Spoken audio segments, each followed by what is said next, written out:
Hi and welcome back to my channel. I am Koala and this is my little nook in this end of the universe that we call YouTube. I am a shamanic practitioner mainly within Nordic shamanism. And we are here today to continue my series about mental health from a shamanic perspective that I am sharing with you as my contribution to Mental Health Awareness Month this October of 2025. So as you might see in at the title of this video, I have had to mix up, or I felt like I wanted to mix up the order of things, because last week I shared an introduction and I talked about the different topics I'm gonna dive into in this series, and I think I mentioned another order in that video, and then I really tried to film the first video and it just didn't work, and so I had to sit down, actually open a sacred space and just sit with it and pull on the thread that I want to follow in these videos and see where it took me. And then I had to do over. It's the energy of the rune of Tush or Thurisas, the one that where you have all the information, you have everything, and you're throwing it out into the universe, and you have to just see where it ends up. But also, I thought I had order, which is the next rune in the Uthark, Astur Ansus, but then I had to just take a step back and throw out all of the stones again and do some reorganization. So yeah, here we are. So that means that in this video I'm talking about traumas in the present life and how that affects our mental health. So that's where we are today. So welcome to this series, welcome to this video, and let's just get into it, shall we? Good morning, Editing Koala here. So one of my Swedish viewers reached out to me when they had seen the video in Swedish, the first video in Swedish about the word chronic, that and they told me that chronic means long-lasting and not acute, and it's a medical term. And that got me thinking that I know that, but obviously it didn't show. I didn't convey that properly. What I meant in my video was that I don't like it when it's viewed as incurable. But I'm not gonna dive into that right now. I am going to talk more about the term chronic in other videos when we come to generational trauma and past lives. So yeah. So in my introductory video to this series, I talked a little bit about the holistic perspective of the shamanic perspective. So this holistic perspective that the shamanic perspective has means that from the shamanic perspective we look at it as everything that we go through in this life affects us in this life, whether we want it to or not. We don't get away with anything. It affects us in some way, and if it's a permanent, or I don't like the word permanent, but how deep it affects us, that is a matter of how we respond to that reaction and how it affects us. So if we have a trauma, or small or a big, but something happens in our life that we would consider a major event or something that affects us. It can be everything from being bullied at school, or startled when you walk home at night, or it can be a minor event, it can be a reoccurring event, or whatever it is. How it affects us is the product of how we respond to that and how we deal with that. So it's a matter of, do you have someone to talk to about it? Are you allowed to show your emotions and have your emotions? Are you allowed to have your emotions about it? No matter if you laugh or cry or need attention or need a safe place to rest. Do you have what you need in that moment? So it can be that you really need to laugh it off, and you need to joke about it, and you need to just make fun of it, because that's the way you handle things. As long as your natural reaction, not the one that you've been taught. So you can be taught that, oh, just laugh it off. That's not what I mean. I mean, if your innate reaction is, what the F happened? It must be a joke, ha ha ha, and then it's over, because maybe it wasn't a joke, but maybe it wasn't that big of a deal. Then that's your genuine reaction. And if you are allowed to have that space to really laugh it off, because that's what you need, then you probably won't carry it with you further. But if you are not allowed to have whatever reaction you have, then it might affect you along the way.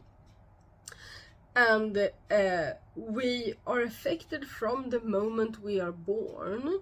We're talking about this life now. So from the moment we are born, we are able to be affected. There is no such thing as, oh, you were too small to remember anyway, or, oh, but you were so little, it didn't affect you. That's BS. Frankly, that's BS. You're never too small to be affected.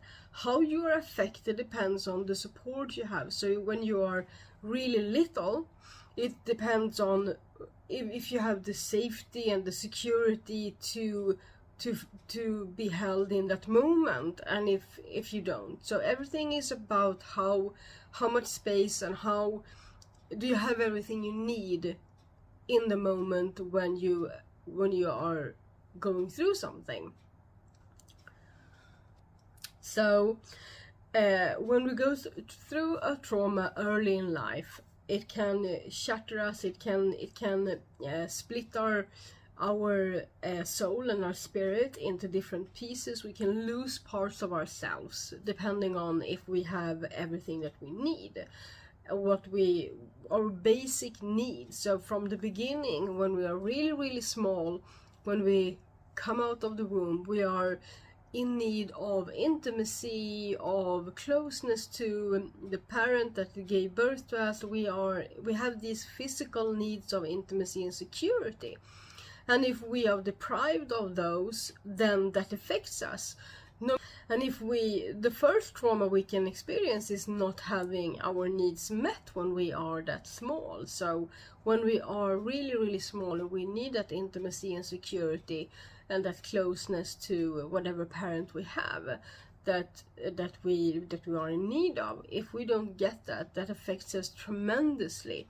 This is the basis of everything. The security and safety that we experience as small children, as toddlers or like newborns, that really sets the tone for our future. So if we are deprived of that, if we are being pulled away from that, that affects us, and it affects different people in different ways. That can depend on what you bring with you from your past life or from generations before you. How secure is that? Because it's a matter of, chemicals and the language of your body, chemicals and neurons and everything like that, the nervous system, and that is affected in lots of different ways. And even different family members that go through the same thing can have different experiences and deal with that in different ways. So for example, if you have one mother that can take care of her two children, let's say she has twins, and both of those are taken away from her at an early age, maybe even just as they are born, but they are put in separate homes, so they are adopted by different people. One might be well adjusted and have a happy life and just never really thinks of it as a trauma, but of course maybe never thinks of it as a trauma experience. But the other one goes on to have a really shattered personality, maybe anger issues, maybe outbursts and maybe you know, ending up on the wrong side of the law or whatever, really have like a disruptive life or disrupted life and dysfunctional life. So in that case, both kids have the same traumatic experience of being pulled away from their security, from the person that gave birth to them, and the closeness and all of that. But one of them ends up in a family that really has an understanding for this, maybe offers therapy, and really provides a safe home with everything that that child needs to recover from that traumatic experience. They give the child space to have any reactions that they have, and they don't take anything personally. They are well-adjusted people that, you know, brings this child into a well-adjusted environment with a very healthy family dynamic, with every tool and every resource that the child might need to be able to handle this. And they give this child everything that they need, maybe except closure. I'm not giving you a scenario of this person, or maybe even this person has some closure. Maybe they know everything about the birth mother, they have pictures of her, whatever they need. They have everything they need, you know, so that helps them not look at it as a traumatic experience, and they experience a lot of love in their life.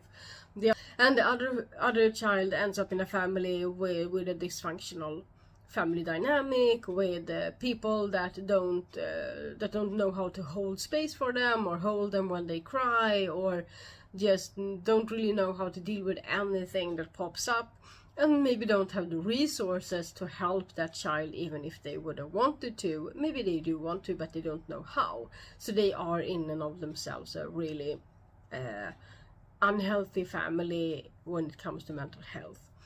And so both children have the same needs, but how they are, you know, given space and tools and resources to deal with that can really set the tone for where they end up in life, or where they go in life. And so we aren't too small. You can't say that, oh, but you were so small, you were just 10 months when we got you, so we've been your parents for all your life. You know, you can't say that. And I'm bringing this up because it's a very common misconception, or it used to be when I grew up at least, that children are too small to remember, too small to understand, too small to communicate properly with, and make them understand. And if you talk to them about this and this, that's adult stuff, they won't understand anyway, or something like that.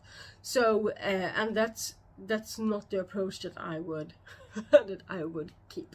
So let's go back to the needs. So when we are really small, we need the closeness, the security, and all of that. And if we don't get that, and when things happen when we are small, and we don't have the space to heal properly as an immediate response to that event, it can shatter ourselves, and we can lose parts of ourselves. And if you have been through traumatic events when you were a child, it can be reoccurring, like bullying. It can be a one-off event, like being abandoned, or maybe, you know, having your house robbed, or something that has disrupted, and that you maybe don't remember. You know, you don't have to remember to have it affect you. So in that case, you might have to do some soul retrieval, which means that you need to retrieve the parts of yourselves that you have lost or pushed away. So these needs that we have are different as we grow up.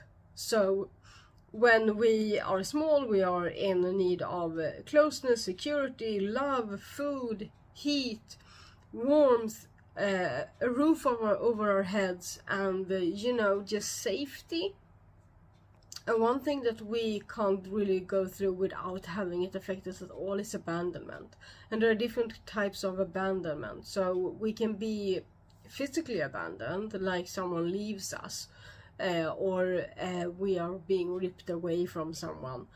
But we can also be emotionally abandoned. We can have caretakers that can't really adhere to our emotional needs. They don't really know how to respond to that, for a vast majority of reasons. So and then as we grow up, we carry these with us, and as we are being raised, we carry a lot of stuff with us, and everything affects us. So it affects our body, mind, and soul. And even when we are physically hurt, depending on how we are being taken care of in that moment, that affects us. So when we grow up, we're always susceptible to having abandonment affect us.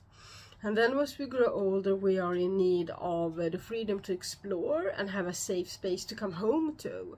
You know, to run free outside of your home might be, good for your development, to make your own mistakes and that sort of thing. It doesn't have to be a bad thing, but if you can always depend on someone to be there when you are hurt, when you need a safe space, when to just come home to something, to someone that will hold you and will take care of you and take care of all of your needs. So not just physically, not just, you have a home to come home to with a bed and food on the table, but love and nourishment, like spiritual soul nourishment, then that is really the best you can have. You really need that love when we grow up, and that safe space. And we also need that when we are grown as well, but the more you get it when you are a child, the better you explore the world as an adult, because you always know that you can come home, and eventually home is inside of you because you carry that with you. If you have that home when you grow up, that safe space and that place of love, then that become internalized, because everything that we go through as children are internalized in one way or another. That's why so many children ask, is it my fault? Is it because of me that this happens? It's normal for children to do that, because everything is internalized. If we can have good feelings and good things internalized, like the feeling of always having a home to come home to, and the feeling of always being loved, and whatever goes wrong, it can be mended, it can be fixed, it's not a big deal. That's really the greatest gift that you can give children. And if we don't have that affects our mental health. So just having, a weird family dynamic where not everyone is a safe person, or not having a safe person, feeling like you can't come home and be safe because there's so it just has to be one person that doesn't feel safe for a child to feel like they can't be safe at home. Like the feeling of always having someone just barge through the door when they have it closed. I remember feeling like I could never lock the door when I was a child. Of course, this might be a safety issue to not lock your doors, but I felt like I couldn't. I always had my door little bit open to my room, because I could hear if someone was coming, because I didn't want to not hear. I didn't want to have my door closed and then have someone just barge in. If it was a little bit open, I could hear if someone was coming. And because I didn't feel safe. There was one person in my household growing up that wasn't a safe person in that aspect, that could just barge in, that it could just, take up space that wasn't theirs, and take away space from me because they took my space, essentially. And it just takes one person to make it feel like you're not safe in your own home.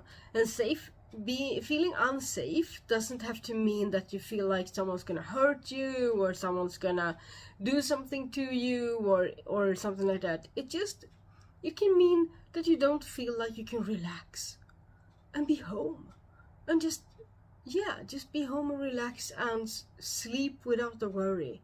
Or just, you know, I could never do my homework and feel like I could just, you know, focus on them, because I might always be disrupted.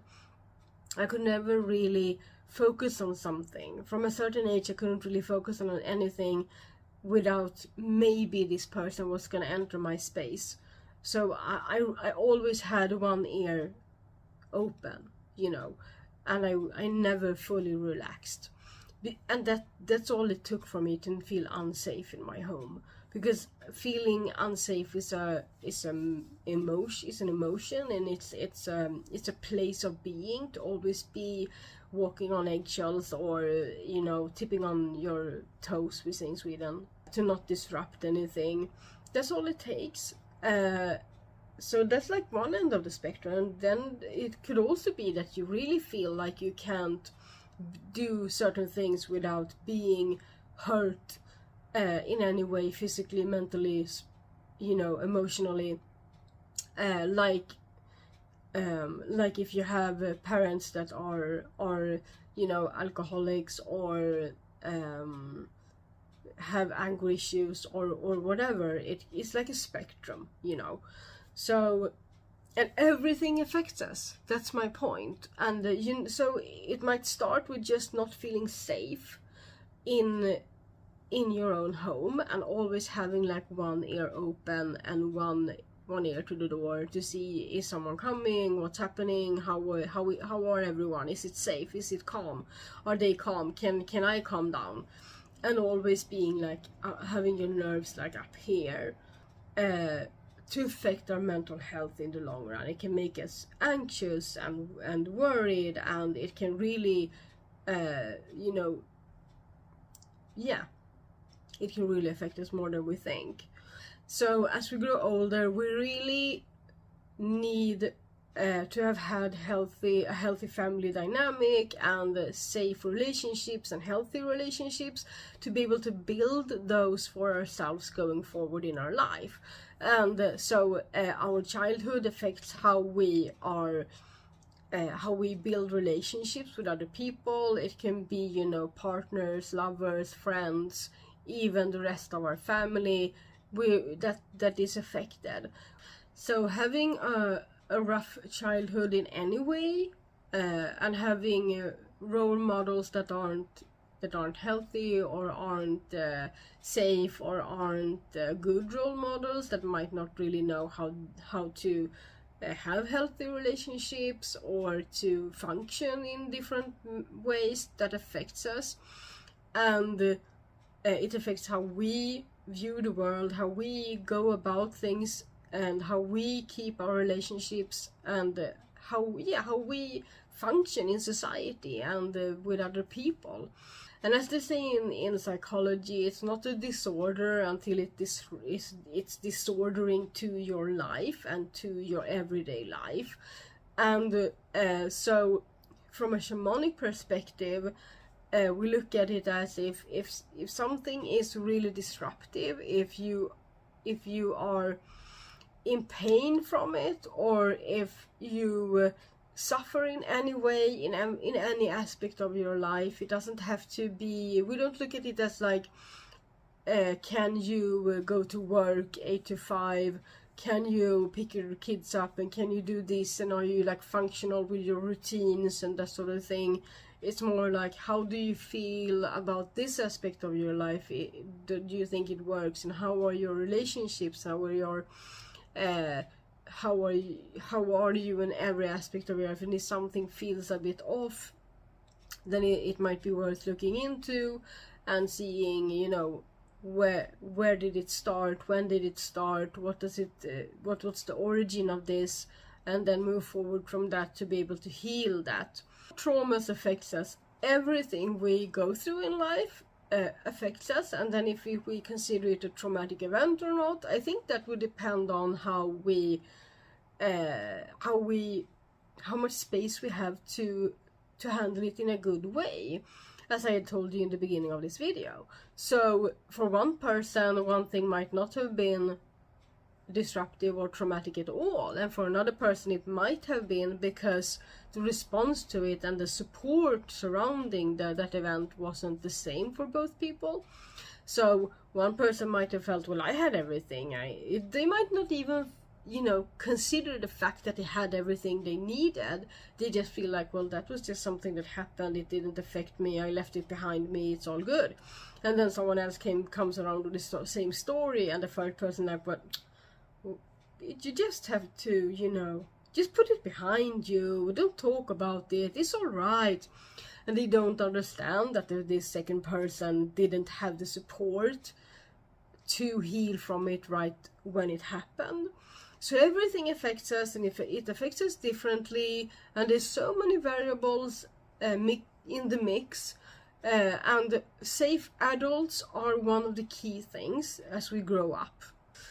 And I would say that if we are not supported enough, if we don't have a safe space and a home to come home to, and if we aren't free to explore and develop as we should, then that affects us tremendously. So everything that kind of diminishes us or stifles our development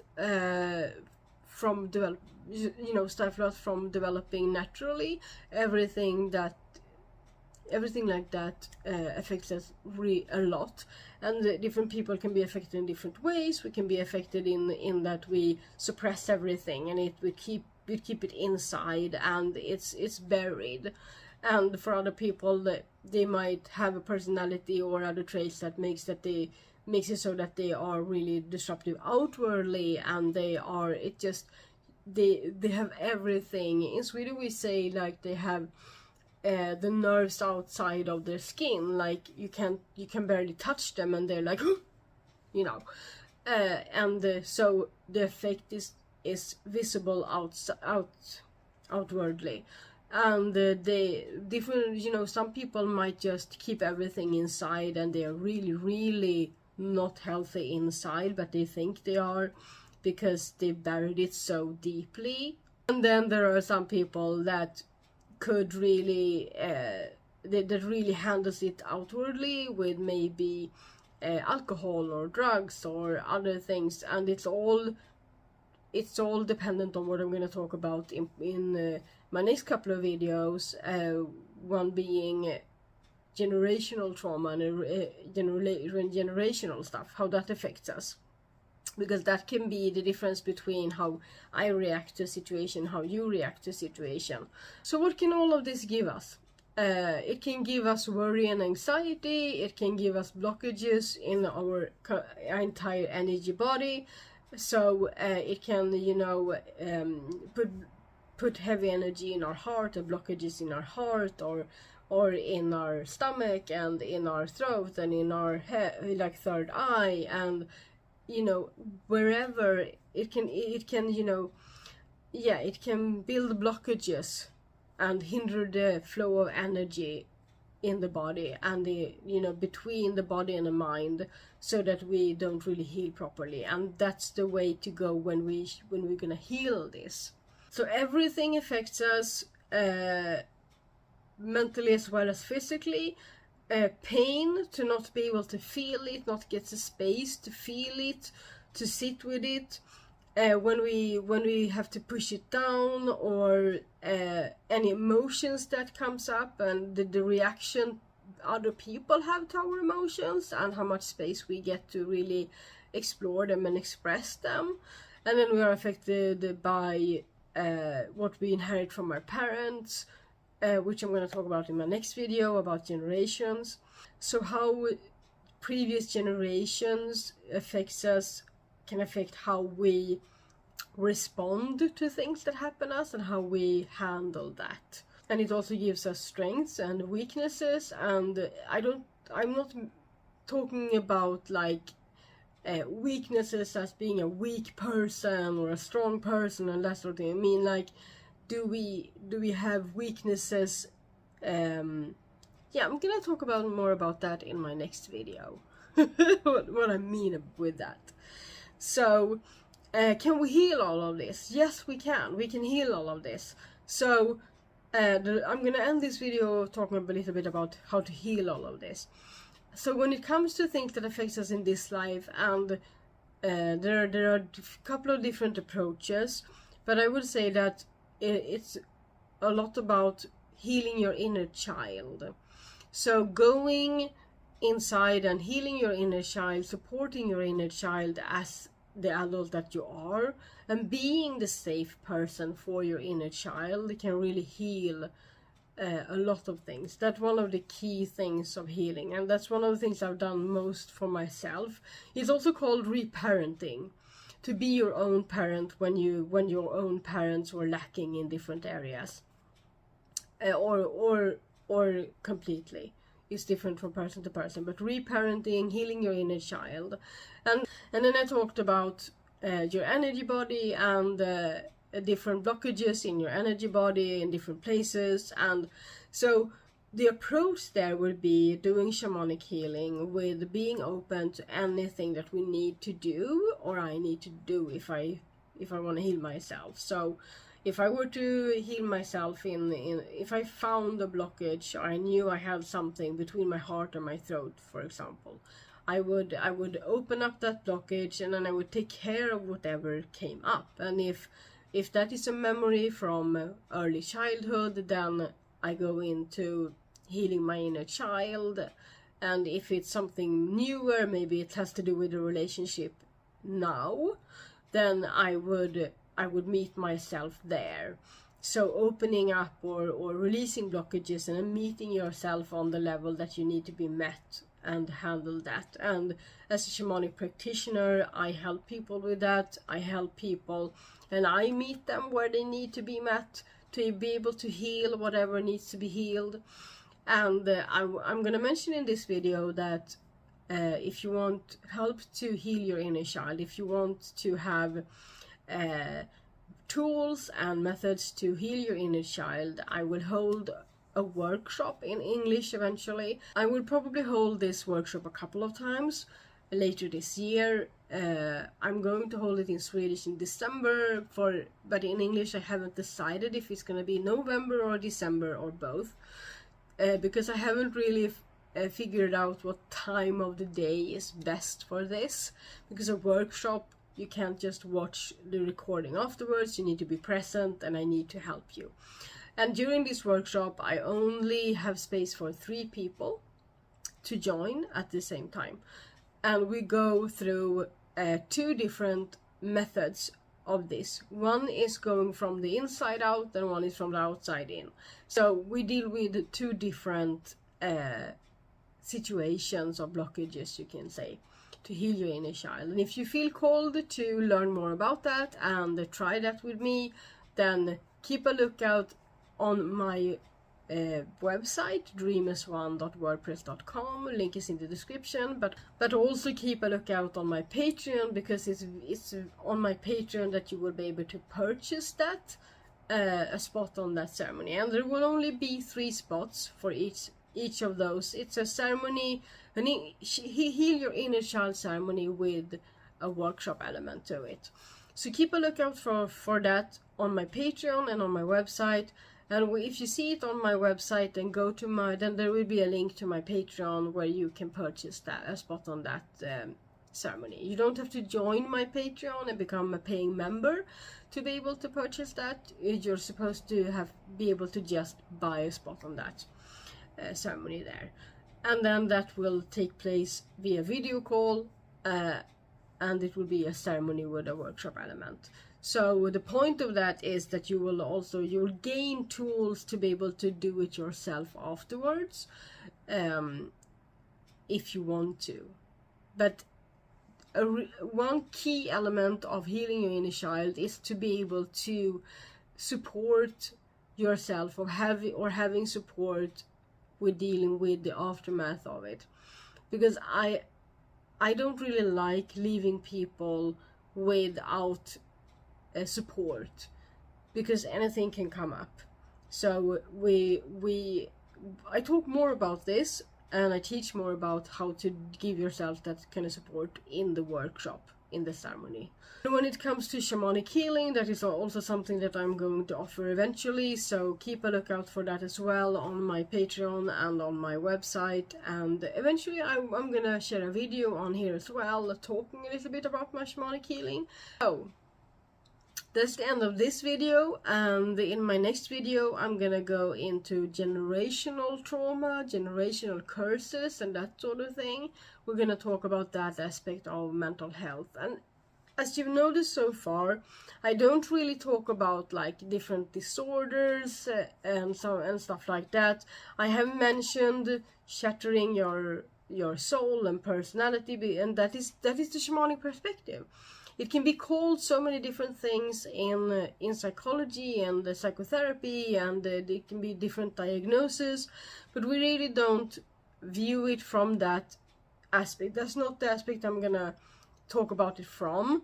So it's like I talk about it from a shamanic perspective, talking about mental health and how things affects us as humans. And then so that's one way and one end of it all to start. Then we can, of course, we can talk about, you know, what is the shamanic perspective on this or this or this disorder or mental illness or whatever. That is like the other way of doing it. That's not what I'm gonna do in this series. So if you want more of that, I might do some videos and put them on my Patreon, or I might do another series eventually talking about those. But I felt like it was more important to talk about the shamanic perspective on mental health from this angle, instead of just, you know, picking a few disorders or illnesses and focus on those, because that wouldn't really give anybody that holistic approach or view that or perspective that I want to share. So I will see you in my next video, and if you have any questions, ask them in the comment section. If you're a member of my Patreon, you can ask questions in the community chat. And yeah, and like on my Patreon we can talk a little bit about different disorders if you have any questions. So that's it for now, and don't remember, I will share 2 more videos on my Patreon, one for all members and one for paying members in October as well, so keep a lookout for that. And all the links are in the description, and I will see you next week. Tjingeling!